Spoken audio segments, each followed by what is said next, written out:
Thank you. Talent. Well, I have a few questions that I would like to ask you. You know, this is a country girl, Lady J, so sometimes I don't dot every I and cross every T. I love it. I love it. I love But you know, my heart means well. It means well. it. Yes. So my Yes. first Yes. question to you, Miss Dionne, is what is your original hometown? Where are you from originally? Born and raised. I'm from the Midwest. I'm from a little central city of Indiana. It's called, well, we know it as the city of churches. Just about on every block, it's a church. in Fort Wayne. So yes, that's where I was born and raised.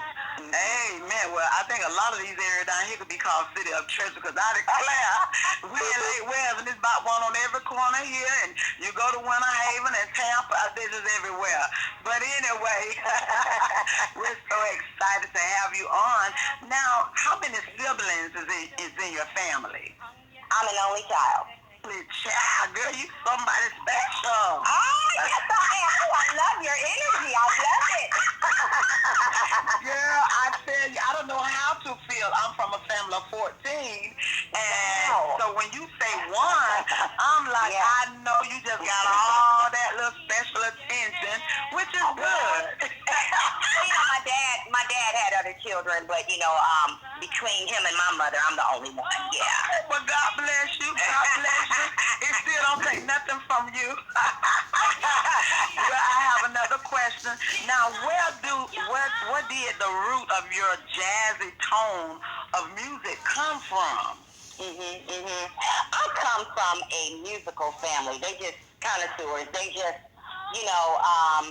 they were real jazzy people.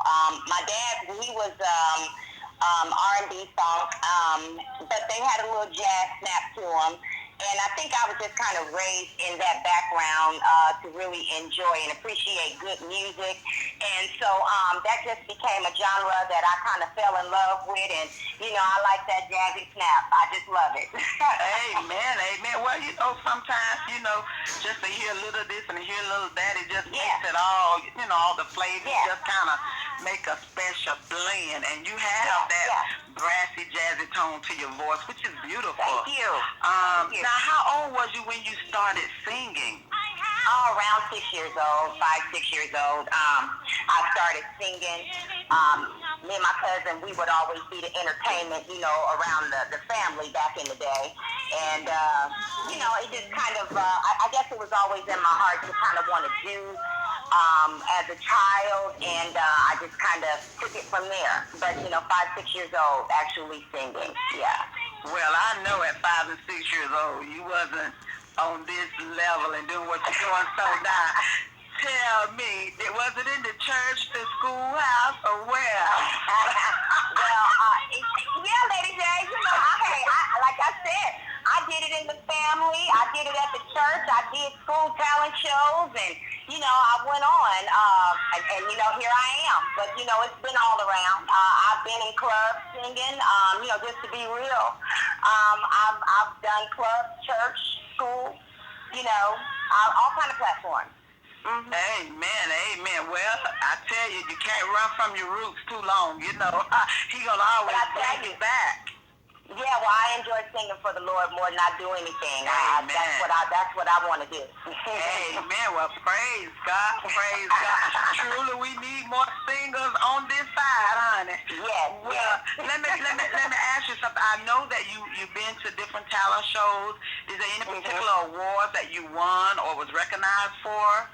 I always did place first, pretty much in local talent shows, that type of thing. Up through my high school years and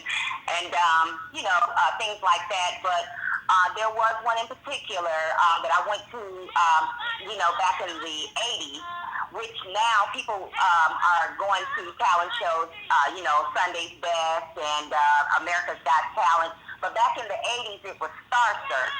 Okay. And I went, and it was hosted here at the Mississippi Gulf Coast Coliseum. And I really didn't know what I was getting myself into because when I went, hundreds of people, maybe thousands, I don't know. It was just, a coliseum full of contestants.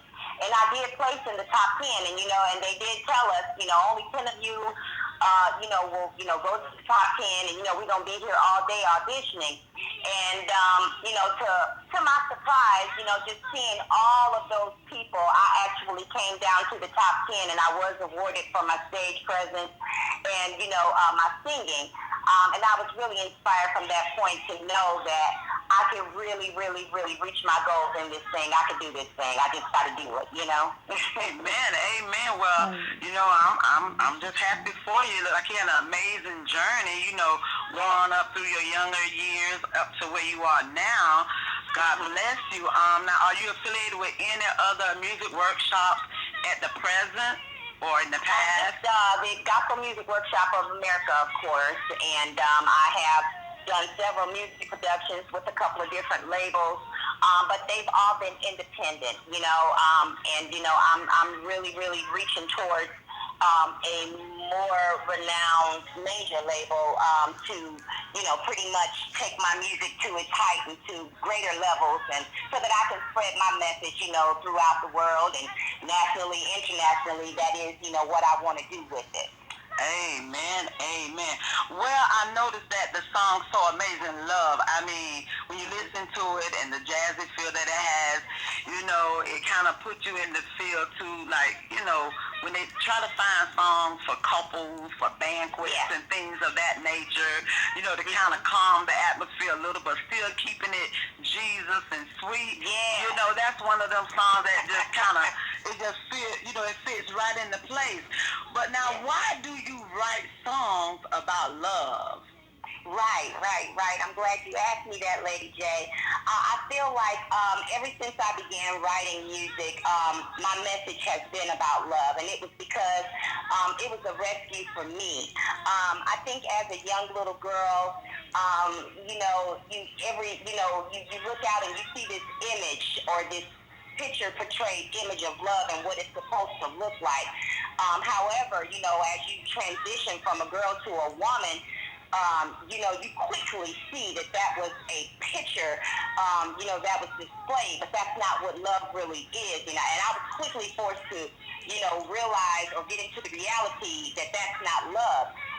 But where I actually transitioned into real love was when I met Christ. In John 4 and 14, he tells the woman at the well that whosoever drinketh of this water, that they should never thirst again.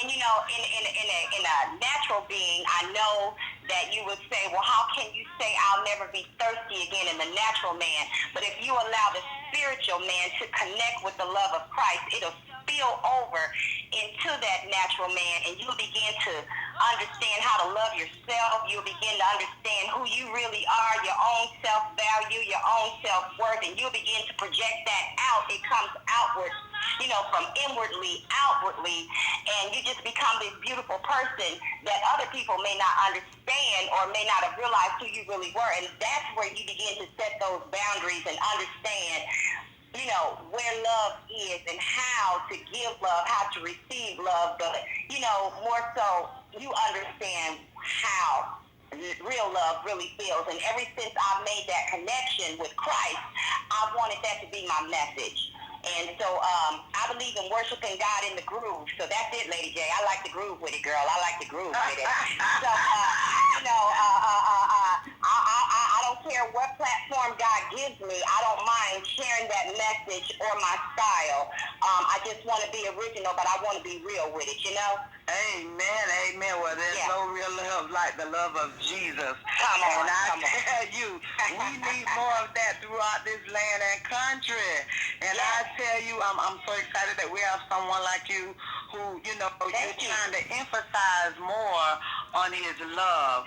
Well, as I was listening to your CD and I was reading, all the amazing things of the ones that helped you put it together, and I saw that you just released this January of this year, 2016.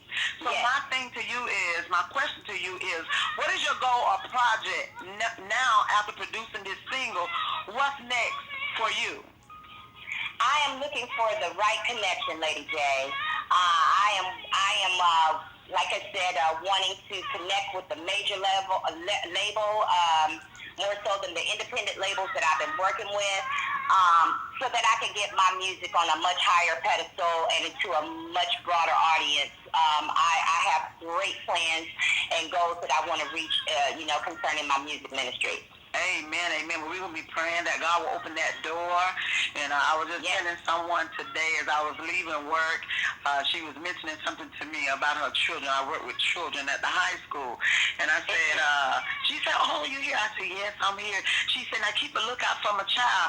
I said, well, you know I do that. I said, sometimes they say favor ain't fair, but I'm here to tell you favor is fair. My God, my God. So know that fair favor is coming your way, honey. Well, we got to kind of wrap it up right now, and I probably will have you back another time. But before I go to ask you one last question, and we thoroughly enjoyed this interview with you, but in a quick word or two, what advice would you give to someone who's dreaming of doing what you've done and how you've accomplished getting to this point? What would you say to them right now? Don't give up, don't quit, and don't turn back. Keep going. Amen, amen, amen. Yes. Well, we're excited that you called in and shared your wonderful testimony of, where you started, where you are now. And to all of my radio listeners out there who are tuned in to WIPC 12 AM radio right now, you're listening to Turn Up the Praise Midweek Gospel Show with the one and only Lady J. She is the country girl. Well, if you want to book this phenomenal woman, Miss Angela Dionne, all you got to do, her booking info is call 813-406-2911 or email her at